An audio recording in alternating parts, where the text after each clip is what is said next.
नमस्कार दोस्तों, आज से हम शुरुआत करते हैं। हमारा एक नया जो चैप्टर है वो है फंक्शन एंड रिलेशन, संबंध एवं फलन। वेरी इम्पोर्टेंट चैप्टर है। यदि हम ध्यान से इसको पढ़ेंगे और समझने की कोशिश करेंगे तो निश्चित रूप से ही हमको समझ में आएगा और इसके क्वेश्चन हम हर कॉम्पिटिशन एग्ज़ाम के क्वेश्चनों को हम सॉल्व कर पाएंगे। तो ये फलन है, जो इसका नाम है संबंध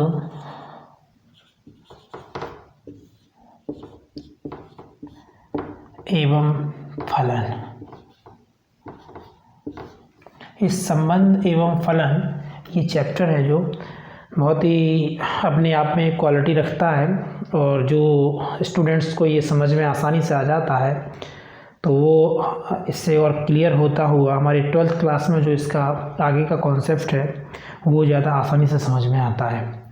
तो इसमें सबसे पहले हम लोग अभी जो समुच्चय पढ़ के आए हैं उस समुच्चय से रिलेटेड ही इन समुच्चयों का यहाँ पर उपयोग किया गया है।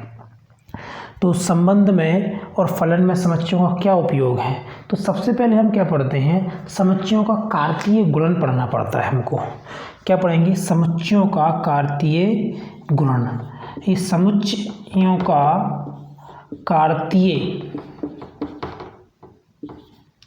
कार्तीय गुणन इसमें हम पढ़ेंगे।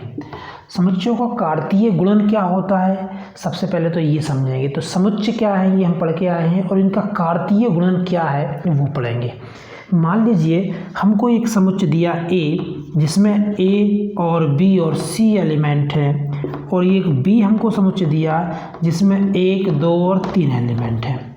यदि इनका हमको कार्तीय गुणन पढ़ना है तो A गुणा B से इसको प्रेजेंट करते हैं।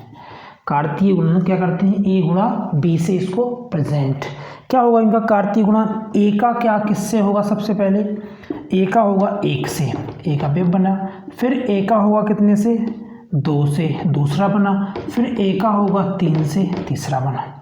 ऐसे ही हमारा किससे होगा? B से होगा 1 का, फिर B से होगा 2 का, फिर B से होगा 3 का। फिर ऐसे ही C का होगा 1 से, ठीक है, C का होगा फिर 2 से, फिर C का होगा 3 से।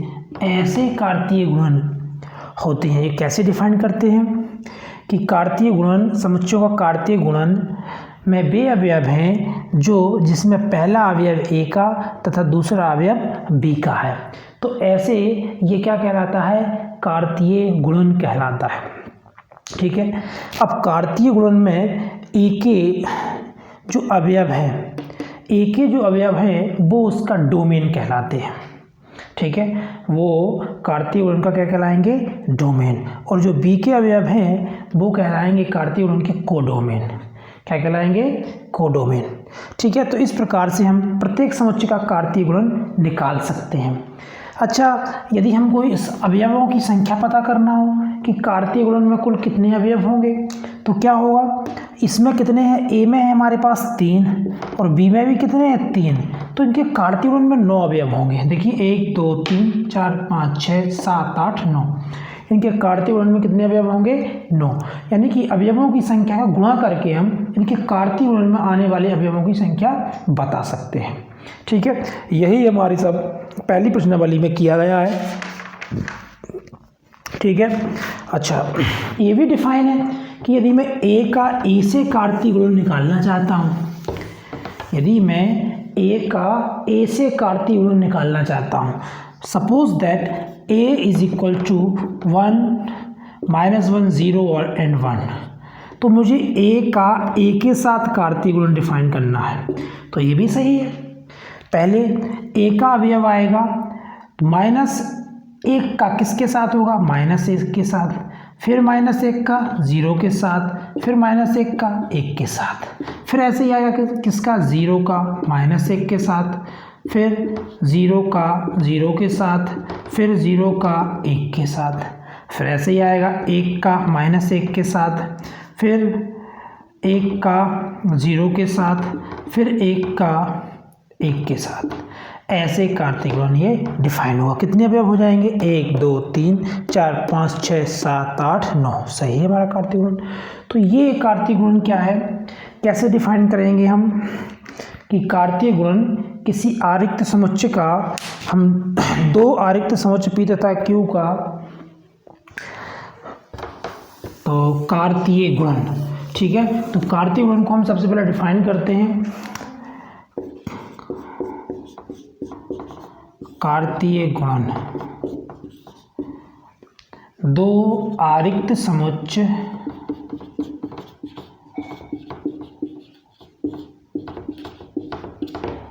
कार्तीय गुणन दो आरिक्त समुच्चय P तथा Q दो आरिक्त समुच्चय कार्तीय गुणन P तथा Q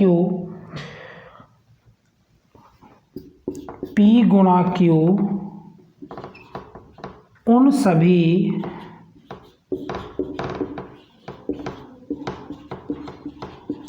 अवयवों का समुच्चय है, उन सभी अवयवों का समुच्चय है जिसका प्रथम घटक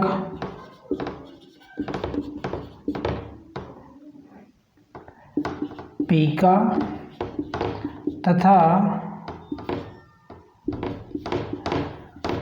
द्वितीय घटक Q का है, ठीक है।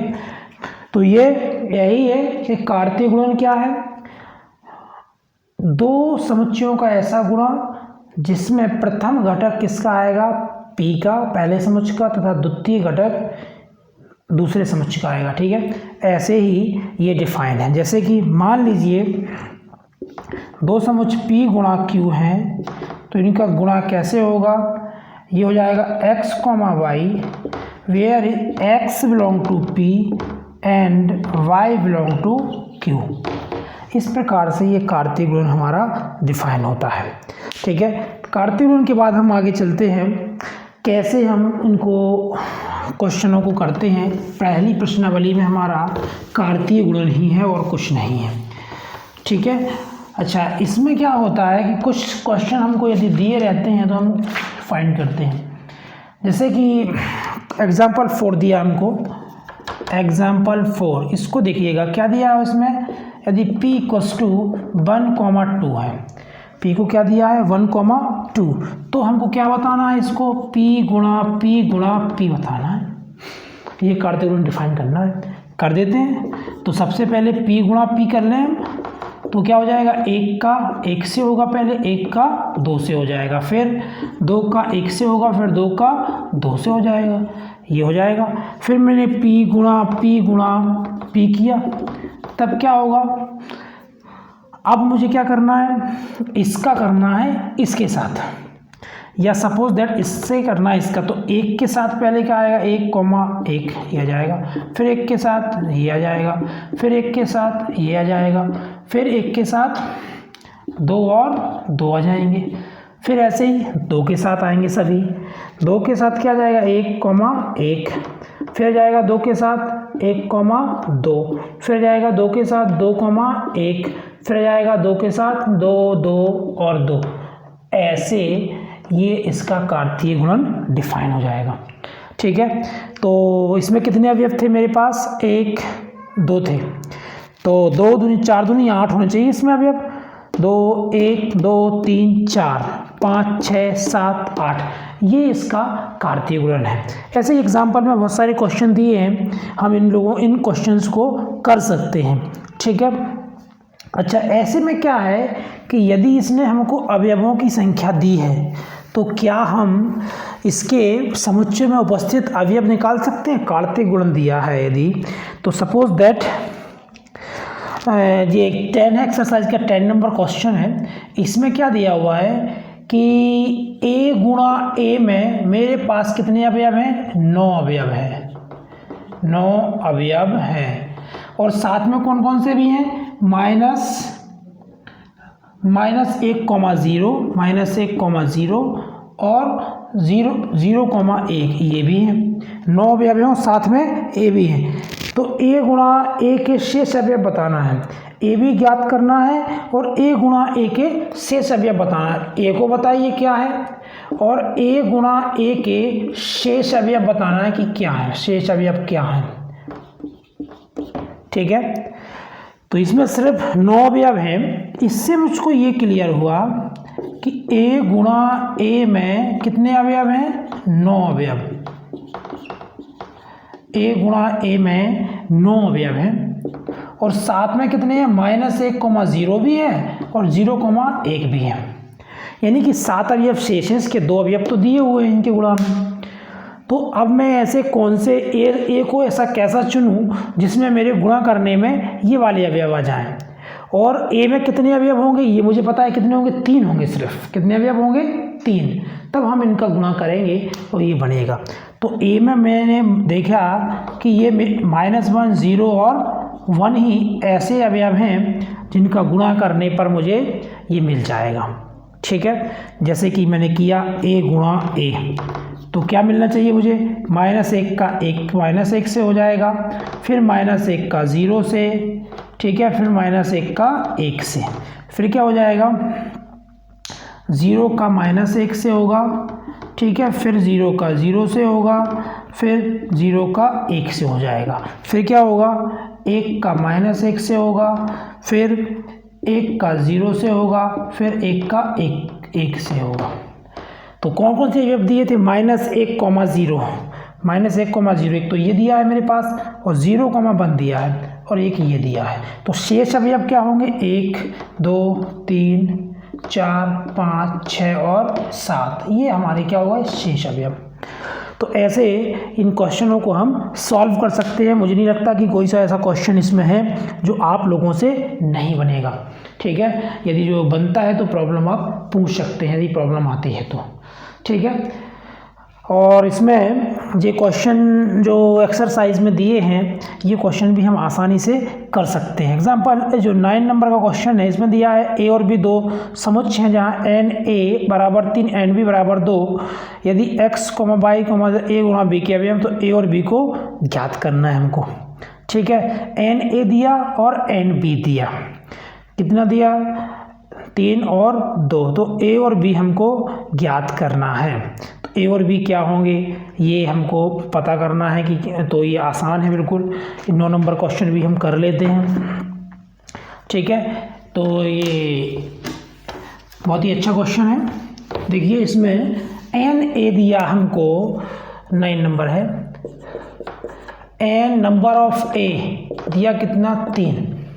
ठीक है, नंबर ऑफ b दिया 2, number of b set b दिया है 2, और साथ में कौन कौन से अवयव दिए, x, 1, y, 2, x, 1, y, 2 और z, कितना दिया है, 1। ठीक है, ये a गुणा b के अवयव हैं, तो हमको a और b ज्ञात करना है। किसके हैं, a गुणा b के अवयव। तो a में अवयव कितने होने चाहिए, 3, और b में होने चाहिए 2। ठीक है, तो मैंने a के लिए लिया x, y, z और b के लिया 1 और 2। मैं यदि इनका त्रिक गुणा करूं, इनका a क्रॉस b निकालूं, तो मुझे ये सारे अवयव मिल जाएंगे।